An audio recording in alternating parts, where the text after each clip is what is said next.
नमस्कार बंधुरा आज के आमी रुई माछेर कालिया करे देखाबो एकदम घरोया पद्धतिते। तार जन्य एखाने आमी 6 पिस रुई माछ निये नियेछि। आगे थेके परिष्कार करे धुइये आमी नुन हलुद माखिये रेखेछि। आपनारा तो रुई माछेर कालिया अनेक भावे खेयेछेन, किन्तु एकबार आमार मतो एइभावे घरोया पद्धतिते रुई माछेर कालिया बानिये देखुन। गरम भातेर संगे खेते किन्तु असाधारण लागे। आमी किभाबे घरोया पद्धतिते रुई माछेर कालियाटा बानाई तार जन्य आपनारा प्रथम थेके शेष पर्यन्त भिडियोटा देखबेन। आशा करी आपनादेर भालो लागबे। यदि এই ঘরোয়া পদ্ধতিতে রুই মাছের কালিয়া রেসিপি আপনাদের ভালো লাগে তাহলে অবশ্যই একটা লাইক করে দেবেন। আর আমার চ্যানেলে নতুন বন্ধু হয়ে থাকলে অবশ্যই চ্যানেলটা সাবস্ক্রাইব করে আমার পাশেই থাকবেন। আর পাশের বেল আইকনটি অবশ্যই বাজিয়ে দেবেন আমি যখন কোনো নিত্য নতুন রেসিপি আপলোড করব সবার আগে পাওয়ার জন্য। তাহলে চলুন আমি প্রথমে মাছগুলোকে ভেজে নেব। তার জন্য মাছটা আমি সাইডে রেখে একটা কড়াই বসিয়ে দেব। এবার গ্যাসটা ধরিয়ে দেব। এবার কড়াইটা গরম হওয়া পর্যন্ত অপেক্ষা করব। দেখুন বন্ধুরা কড়াইটা গরম হয়ে গেছে। এবার তেল দিয়ে দেব মাছ ভাজার জন্য।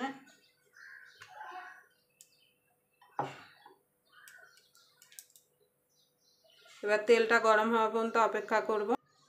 দেখুন বন্ধুরা তেলটা গরম হয়ে গেছে। এবার মাছগুলো আমি ছেড়ে দেব।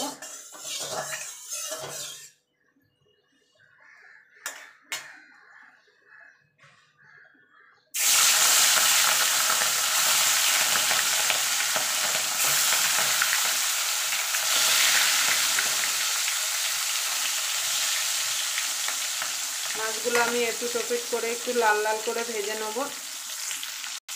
দেখুন বন্ধুরা মাছগুলো ভাজা হয়ে গেছে। আমি এক এক করে মাছগুলো তুলে নেব। এইভাবে আমি বাকি মাছগুলো ভেজে নেব। আর আপনারা ঝোলের মাছ কোনো সময় বেশি ভাজবেন না কড়া করে, তাহলে কিন্তু ভালো লাগবে না খেতে।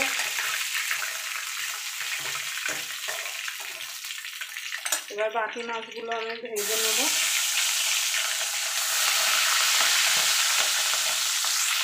দেখুন বন্ধুরা মাছগুলো সব ভেজে তুলে নিয়েছি। এবার আমি এর তেলে আলুটা ভেজে নেব।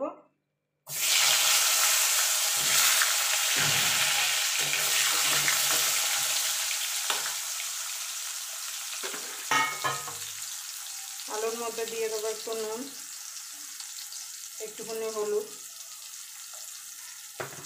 দিয়ে আলুটা লাল লাল করে ভেজে তুলে নেব।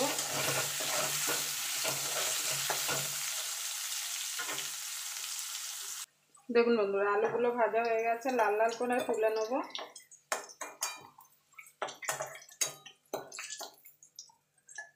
আমি বাকি রান্নাটা এই তেলেই করব। তার জন্য ফোড়নে দিয়ে দেবো 2টো তেজপাতা, কিছুটা গোটা গরম মশলা। এবার ফোড়নটা একটুখানি ভাজা ভাজা করে নেব। এবার এখানে 2টো মিডিয়াম সাইজের পেঁয়াজ গ্রেট করে রেখেছিলাম সেটা দিয়ে দেবো। পেঁয়াজটা একটুখানি ভাজা ভাজা করে নেব।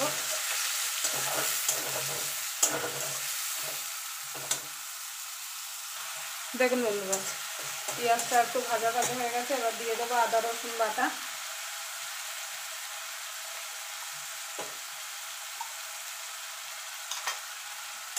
আমি আদা রসুন একসঙ্গে বেটে নিয়েছি।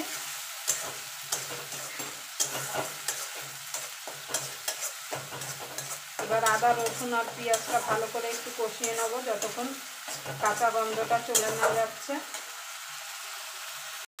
দেখুন বন্ধুরা এখানে আদা রসুন আর পেঁয়াজের কাঁচা গন্ধটা চলে গেছে। এবার দিয়ে দেবো টমেটো। এখানে আমি ছোট সাইজের 2টো টমেটো কেটে নিয়েছি, আপনারা চাইলে গ্রেট করেও দিতে পারেন। এবার একটুখানি নুন দিয়ে দেবো যাতে টমেটোটা তাড়াতাড়ি গলে যায়। মশলা যত ভালো কষাতে পারবেন রান্নার স্বাদটা কিন্তু তত ভালো হবে। দেখুন বন্ধুরা টমেটোটা গলে গেছে। এবার এর মধ্যে কিছু গুঁড়ো মশলা দিয়ে দেবো। হলুদ গুঁড়ো, ঝাল লঙ্কার গুঁড়ো, ঝালটা আপনাদের স্বাদ মতো দেবেন, ধনের গুঁড়ো, জিরের গুঁড়ো।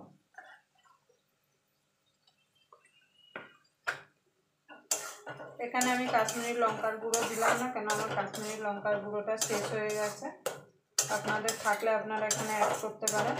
এবার মশলাটাকে ভালো করে কষিয়ে নেবো যতক্ষণ মশলা থেকে তেল না ছেড়ে আসবে। আপনাদের যদি মশলা শুকিয়ে যায় তাহলে আপনারা একটু জল দিয়ে নিতে পারেন। দেখুন বন্ধুরা, এখানে মশলা থেকে তেল ছেড়ে এসছে। এবার আলুটা ভেজে রেখেছিলাম সেটা দিয়ে দেবো, দিয়ে ভালো করে আলুর সঙ্গে মশলাটাকে মিশিয়ে নেব।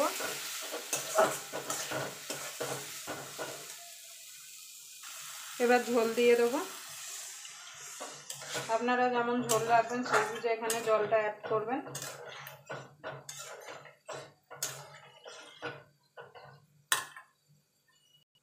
দেখুন বন্ধুরা, ঝোল দিয়ে দিয়েছি। এবার ঝোলটাকে ভালো করে ফুটতে দেবো।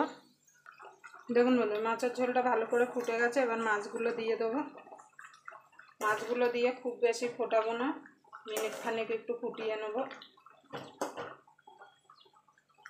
নুনটা আপনারা অবশ্যই একটু চেক করে নেবেন। দেখুন বন্ধুরা, মাছের ঝোলটা হয়ে গেছে। এবার আমি গরম মশলা দিয়ে, গরম মশলা ধনে পাতা দিয়ে নামিয়ে দেবো।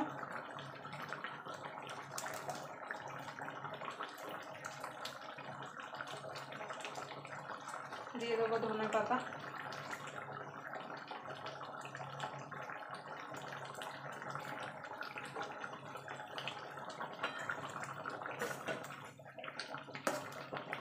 আবার আপনাদের সঙ্গে কোনো নতুন রেসিপি নিয়ে দেখা হবে। ততক্ষণ পর্যন্ত আপনারা সুস্থ থাকবেন, ভালো থাকবেন।